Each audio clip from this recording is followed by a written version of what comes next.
En application du décret numéro 2018-341 du 25 juillet 2018 instituant des taxes à prélever sur les mégaoctets, les internautes béninois ont été confrontés à une nouvelle tarification des services GSM du 19 septembre au 24 septembre 2018. Une situation fâcheuse qui n'a pourtant pas duré, car pour contourner les conséquences de cet état de choses, les béninois ont dû faire recours à l'application VPN.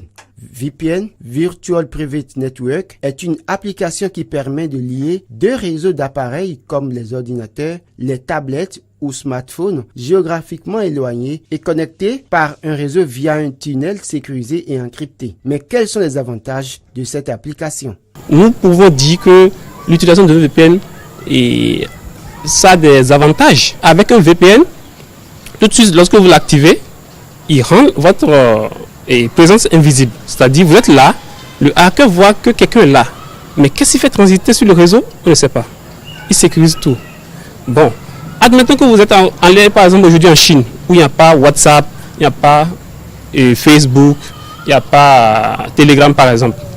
Le VPN va vous permettre de contourner ce blocage que le gouvernement chinois a imposé. L'utilisation du VPN est donc utile pour sécuriser ses conversations et activités sur le réseau Internet. Toutefois, cette utilisation n'est pas sans conséquences pour les appareils, en l'occurrence les téléphones portables et les tablettes. Il n'y a pas beaucoup d'inconvénients, mais les quelques inconvénients qu'il y a sont plus dangereux que même les avantages. Et aujourd'hui, dans cette affaire d'utilisation de VPN, aujourd'hui, même l'État ne peut plus faire des investigations pour savoir qui va où qui fait quoi. Mais le VPN, ce qui est aussi un inconvénient pour le VPN, c'est que quand vous l'utilisez, si c'est sur le téléphone portable, vous allez constater que votre appareil commence par se chauffer, ça peut décharger rapidement votre batterie. Ce sont des services, c'est-à-dire comme c'est un logiciel qui force un passage, qui est en train de faire un contournement, il demande plus de ressources, il demande plus de processeurs, il demande plus de bandes passantes.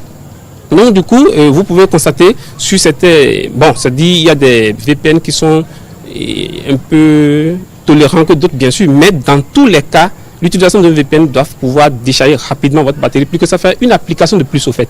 Ça fait un autre service de surplus que vous demandez à votre téléphone de faire.